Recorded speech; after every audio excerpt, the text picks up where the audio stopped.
तो कुछ गोपियां जा रही थी। उद्धव जी ने उन्हें रोका कि अरे ये नंद बाबा का घर कौन सा है। गोपियां कहती है मथुरा से आए हो, तुम्हें कैसे पता?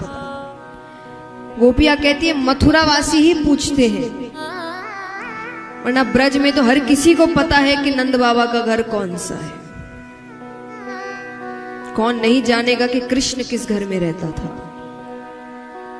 गोपियां कहती है पथिक, ये जो जल की धारा जा रही है ना, इसके साथ जाओ, ये जहां जाकर रुकेगी वो नंद बाबा का घर होगा।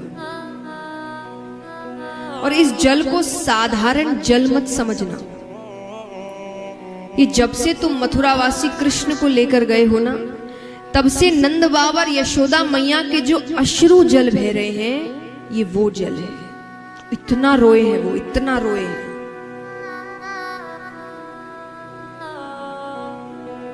जाते हैं उद्धव जी। भगवान ने सबका हुलिया बताया था, कौन कैसा दिखता है, कौन कैसे बात करता है। तो उद्धव जी ने बाहर से आवाज लगाई, नंद बाबा, ओ नंदराय जी। तो किसी की आवाज आती है, कौन? मैं उद्धव हूं, कृष्ण का मित्र, उसका संदेश लेकर आया हूं। तो एक व्यक्ति बाहर आता है, दुबला पतला शरीर, आंखें अंदर तक धसी हुई, झुर्रियां पड़ गई है, कांपती हुई आवाज, कहो मैं नंदराय हूं। जो हुलिया भगवान ने बताया था नंद बाबा का, उससे इतना भी मेल नहीं खा रहा है। उद्धव जी प्रणाम करते हैं, नंद बाबा ने अंदर बैठाया। नंद बाबा कहते, थके हुए लग रहे हो, मैं भोजन लेकर आता हूं, लेकर आता हूं, घर पर नहीं है। नंद बाबा गए तो उद्धव जी रसोई घर की ओर देख रहे हैं। रसोई घर में जाले पड़ गए, मानो जब से कृष्ण गया है उस घर में खाना नहीं बना है। नंद बाबा भोजन लाते हैं, उनको भोजन कराते हैं। बात करने बैठ ही रहे हैं कि इतने में यशोदा मैया की आवाज आती है कि अरे किससे बात कर रहे हो। उनकी नजर जैसे ही उद्धव जी पर पड़ी, वो एक बार के लिए भागती है, कन्हैया तू आ गया। नंद बाबा कहते, कन्हैया नहीं है, मित्र है, उसका संदेश लेकर आया है। यशोदा मैया कहती है, बचपन में कन्हैया जब रोता था ना, मैं सारे काम छोड़कर उसको गोद में लेती थी कि वो रोए ना, मैं उसको रोते हुए नहीं देख सकती थी। आज उसकी मां कब से रो रही है, उसके पास समय नहीं है, अपने मित्र को भेजा है। उद्धव जी कहते हैं, मैया कन्हैया को खुदगर्ज मत समझना, वो आप सबको बहुत याद करता है। मैं जब यहां आ रहा था तो देवकी माता ने मुझे कहा कि यशोदा से जाकर कहना कि यशोदा धन्य है तेरे लालन पालन को। पर तूने मुझे बताया, क्योंकि जब भगवान रह रहे थे तब देवकी माता यशोदा मैया से बात करती थी कि उसको क्या खिलाऊं, उसको क्या पसंद है। तो देवकी माता ने कहा कि तूने कहा था कि कन्हैया बहुत चंचल है, दिन भर बाहर खेलता रहता है, मस्ती करता है, शैतानी करता है, पर यहां तो वो घर के बाहर कदम ही नहीं रखता।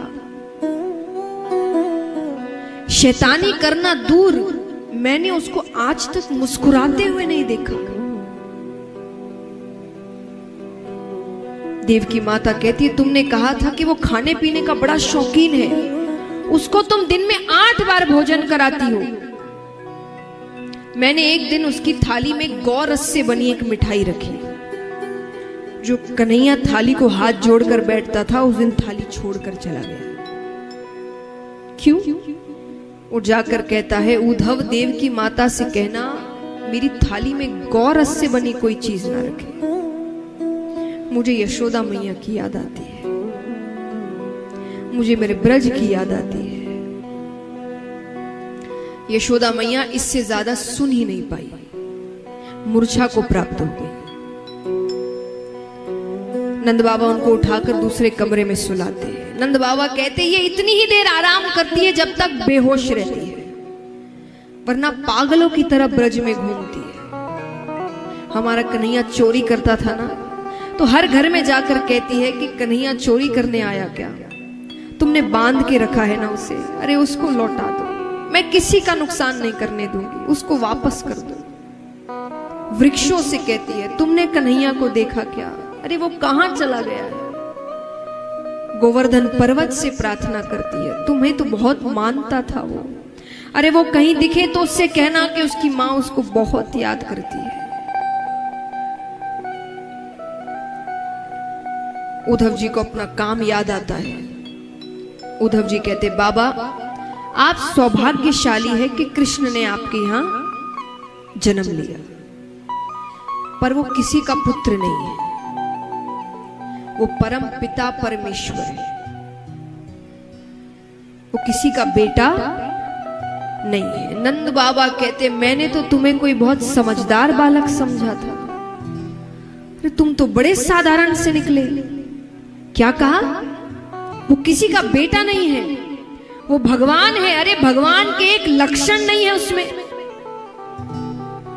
भगवान सबका पेट भरते हैं, अन्न का भंडार है जिसके पास, तो जिसके पास अन्न का भंडार है वो भूख से तड़प सकता है। मैंने कन्हैया को भूख से बिलखते हुए देखा है, रोते हुए देखा है। तुम कहते हो भगवान है, अरे भगवान कहते सत्य की राह पर चलो। मेरा बेटा बात बात पर झूठ बोलता है, चोरी करता है, तुम कहते हो भगवान है।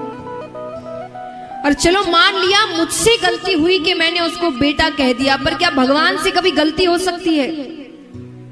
हो सकती है भगवान से गलती। उसने मुझे बाबा कहा है, उसने यशोदा को मैया कहा है।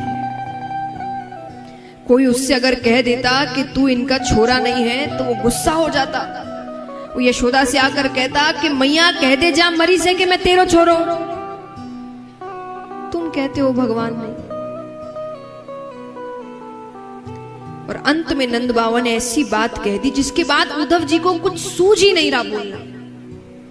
नंद बाबा कहते और चलो मान लिया मैंने कि वो भगवान है, तो तुमको लगता है कि तुम्हारा ये बता देना कि वो भगवान है मेरी विरह वेदना कम कर देगा?